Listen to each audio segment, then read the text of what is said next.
नमस्कार दोस्तों,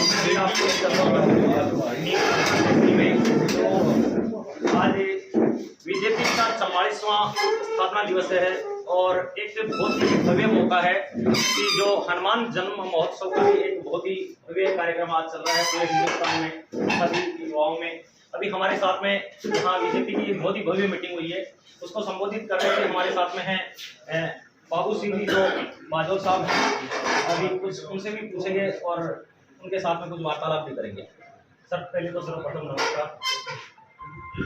सर, जो आज बीजेपी की आपने यहाँ मीटिंग को संबोधित किया है, नवयुवकों में एक नई उमंग, नया जोश भरने की कोशिश की है, तो उसके बारे में कुछ कार्यकर्ताओं को और जो हमारे दर्शक हैं एफ टाइम के, तो उनको कुछ बताना चाहेंगे।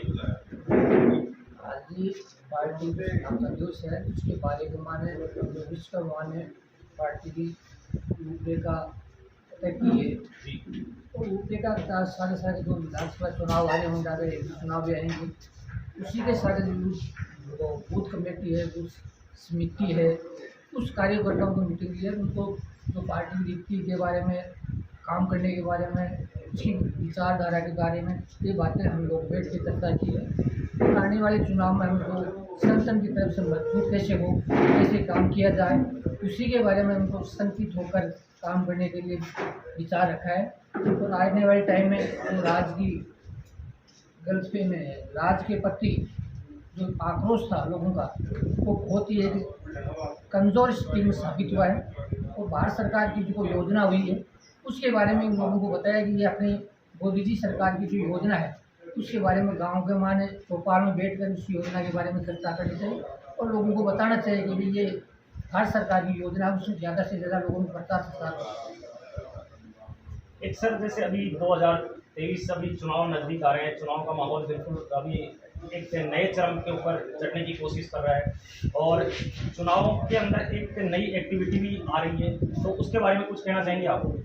नई जब चुनाव चल रहे हैं, चुनाव का ये प्रचार सारी मान लो, चुनाव यदि नज़दीकी है तो उसी की रूपरेखा तैयार कर रहे हैं कि चुनाव नज़दीक आने से लोगों को गाँव के मान प्रचार सार हुए, कैसे उसकी नीति बनाई जाए, उसके आने वाले टाइम में राज्य के माने चेंज कैसे हो, उसके प्रति हम लोग जानकारी करें और प्रचार भी करें, जोश भी बढ़े, लोगों को समझाने का प्रयास भी करें। तो 2023 में सर क्या देख रहे हैं आप, बीजेपी लाना चाहते हैं? बिल्कुल निश्चित रूप से 2023 में भारतीय जनता पार्टी की बहुत ही बहुमत से सरकार बनेगी राजस्थान में। बहुत बढ़िया बात है। हमारे साथ में बाबू सिंह जी जुड़ रहे थे, अभी हमारे साथ में और भी कार्यकर्ता हैं, हम उनसे भी कुछ सवाल करेंगे। सर क्या नाम है आपका? करण सिंह जी, जो अभी आज आपकी मीटिंग हुई है, बहुत ही एक भव्य मीटिंग हुई है, क्योंकि कार्यकर्ताओं को भी आपने बहुत अच्छे तरीके से सम्मानित किया है, दुपट्टा वगैरह पहना के, टोपी वगैरह पहना के, तो उसके बारे में कुछ बताना चाहेंगे नवयुवकों को या आसपास के जो जितने भी युद्ध जो कार्यकर्ता हैं, उनको कुछ संबोधित करना चाहेंगे आप डेवलपमेंट के माध्यम से?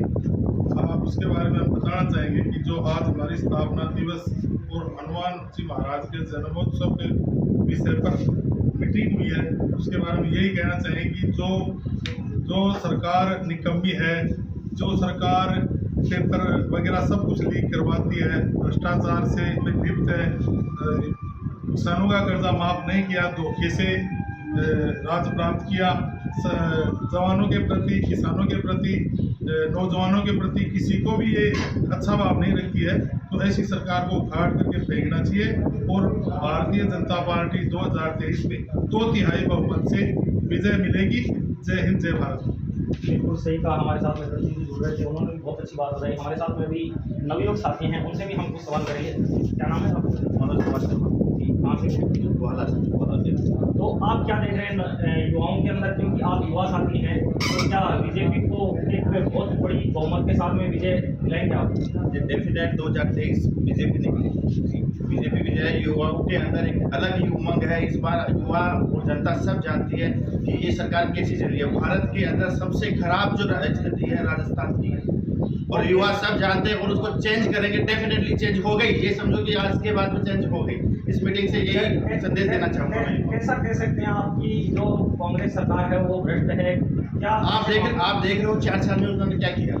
केवल वादे किए थे, वादों पे वादे, कुछ नहीं हुआ। राहुल गांधी आए थे कि 10 तक गिनो, आप 10 दिन के अंदर आपका कर्जा, किसानों का कर्जा माफ हो जाएगा। हुआ अभी आप 1 रुपया भी कहीं का हुआ तो बताओ आप।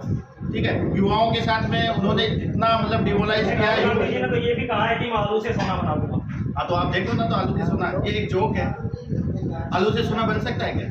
मैं वही तो पूछ रहा हूँ आपसे। आलू से सोना बन सकता है क्या? आप ही बताओ।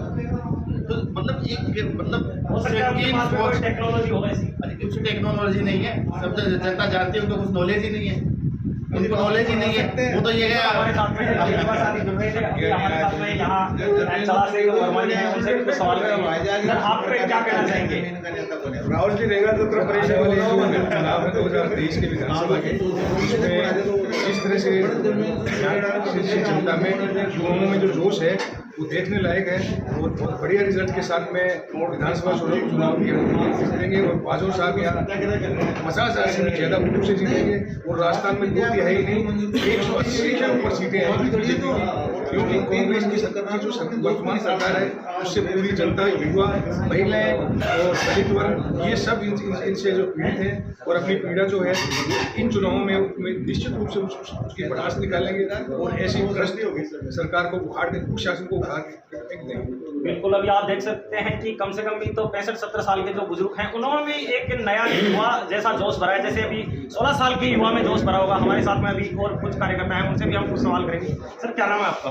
कमलेश साहब जी, कमलेश जी, आप कुछ बताना चाहेंगे? मैं यही बताना चाह रहा हूँ कि 2023 में भारतीय जनता पार्टी की 175 से ऊपर डेफिनेटली सीट है। जी, क्या आपने दर्द कर लिया है सबने? हमने आज जो 4 साल के 4.5 साल के इस कांग्रेस सरकार के राज में हमने जो देखा है, किसानों के साथ जो अन्याय हुआ है, युवाओं के साथ जो हो रहा है, कोई सी भी भर्ती ऐसी देख लो जिसमें कोई घोटाला नहीं हुआ हो। सीकर जिले का एक ऐसा एमएलए, एक ऐसा मंत्री जिसके घर में 5-5 एसडीएम 7-7 एसडीएम एक ही परिवार से आए हों, तो इससे बड़ी बात क्या हो सकती है? ये राजस्थान के युवाओं के साथ खिलवाड़ किया इन्होंने, कोई भी भर्ती को स्पष्ट तरीके से नहीं की है। किसानों के साथ माननीय राहुल गांधी जी आए थे, उस टाइम में उन्होंने एक धोखा दे के बात की किसानों की एक सरकार बनाने के लिए कि 1 से 10 दिन के अंदर कर्जा माफ कर देंगे, उसके बावजूद भी कुछ नहीं हुआ। तो मैं तो यही कहना चाहता हूँ कि आज इस हनुमान जी कांग्रेस तो वादे तो बहुत बढ़िया कर रही है। आप देख रहे हैं कि वादों की तो झड़ी लगा रखी है। कांग्रेस ने अभी भी 19 जिले बनाए हैं, 19 जिले बनाए हैं, तो एक के ऊपर प्लेटफॉर्म के ऊपर भी कोई काम नहीं हुआ है। कहीं भी कलेक्टर एसपी, कहीं भी एडीएम, कहीं भी एक जिले की घोषणा करने से उसमें 2000 करोड़ रुपए का बजट थी, जबकि इस सरकार के पास कर्मचारियों को सैलरी देने के लिए पैसा नहीं है। हम सब देख रहे हैं कि हमारा चढ़ा पंचायत है, यहाँ पीएससी से सीएससी 2021 में बढ़ाई थी, अभी तक उस सीएससी के भवन का निर्माण की नींव नहीं रखी गई। इससे ज्यादा बड़ी और क्या दुर्भाग्य हो सकता है? तो इस सरकार का तो किसी के ऊपर विश्वास ही नहीं है। 29 जिले नहीं 50 जिले बना देगी तो भी इसको बचाने वाला कोई नहीं है। बिल्कुल, अभी आप देख रहे थे हमारे साथ में कमलेश जी जो युवा साथी है, उनमें भी बहुत एक बड़ा आक्रोश है और आक्रोश होना भी जायज है, क्योंकि कांग्रेस सरकार आप देख रहे हैं भ्रष्टाचार से लिप्त है। अभी हमारे साथ में रोहतास जी सैनी जो ग्वाला से बिलोंग करते हैं, बहुत अच्छे कार्यकर्ता हैं ये भी, उनसे कुछ सवाल करेंगे। सर, आप कुछ बताना चाहेंगे? नमस्कार साहब, मैं बताना चाहता हूँ कि आज हमारे चड़ा मंडल की जो आज मीटिंग हुई है, बहुत शानदार मीटिंग हुई है। सभी कार्यकर्ताओं में जोश है। आज हनुमान जयंती और पार्टी के स्थापना दिवस के मौके पे जो ये मीटिंग हुई है, उससे कार्यकर्ताओं को ये लगता है कि ये सब संकल्प लेके जा रहे हैं कि एक हनुमान के रूप में हम लग के और इस पार्टी को विजय बनाएंगे और निश्चित 2023 में 2 तिहाई बहुमत से बाद भारतीय जनता पार्टी की सरकार बनने जा रही है। और आज जो यहाँ जंगल राज हो रहा है राजस्थान में, जो कभी सुनते थे कि भाई यूपी में ऐसे गोली चलती है, यूपी में ऐसे मार देते हैं चलते हुए को, बिहार में ऐसे मार देते हैं, तो वो काम अब राजस्थान में हो रहा है। सर, राजस्थान में सबसे ज्यादा अपने सीकर जिले में चल रहा है, तो ऐसी सरकार को तो उखाड़ के फेंकने में भलाई है। बिल्कुल, आप जो एक आक्रोश से जायज है इनका भी, क्योंकि सीकर जिले के अंदर क्राइम इतना बढ़ चुका है, क्राइम इतने पैर पसार चुका है कि जिसकी लिमिट नहीं है। हर जगह गोलियां चलती हैं, हर जगह वारदात होती है, छोटे छोटे गांवों में गोलीबारी होती है। बहुत एक श्रम निंदनीय एक घटना है जो सरकार के लिए भी एक बहुत बड़ी चुनौती बनेगी। है 2023 में मैं दिखा रहा हूँ आपको अभी द प्रेस टाइम के माध्यम से, आप देख रहे हैं सभी जो बीजेपी के कार्यकर्ता हैं यहाँ जुड़े हुए हैं। और अभी एक बात मैं और कहूँगा, क्योंकि इन्होंने जो आज संकल्प लिया है, मुझे ऐसा लग रहा है 2023 अभी चुनावी जो माहौल है वो एक चरम के ऊपर पहुंचने वाला है। और इन्होंने जो आज यहाँ से दृढ़ संकल्प लिया है, ऐसा लग रहा है मानो कि चड़ा से एक बहुत बड़ी शुरुआत हो चुकी है, क्योंकि 44वां आज स्थापना दिवस है और हनुमान जयंती भी आज जयंती नहीं कह सकते, हनुमान महोत्सव कहना चाहूंगा मैं। भारतीय जनता पार्टी जिंदाबाद, भारतीय जनता पार्टी जिंदाबाद, भारत माता की जय, भारत माता की जय। प्रेस टाइम के माध्यम से मैं दिखा रहा था, चैनल को लाइक शेयर सब्सक्राइब करते रहें। जय हिंद, जय भारत, जय जवान, जय किसान।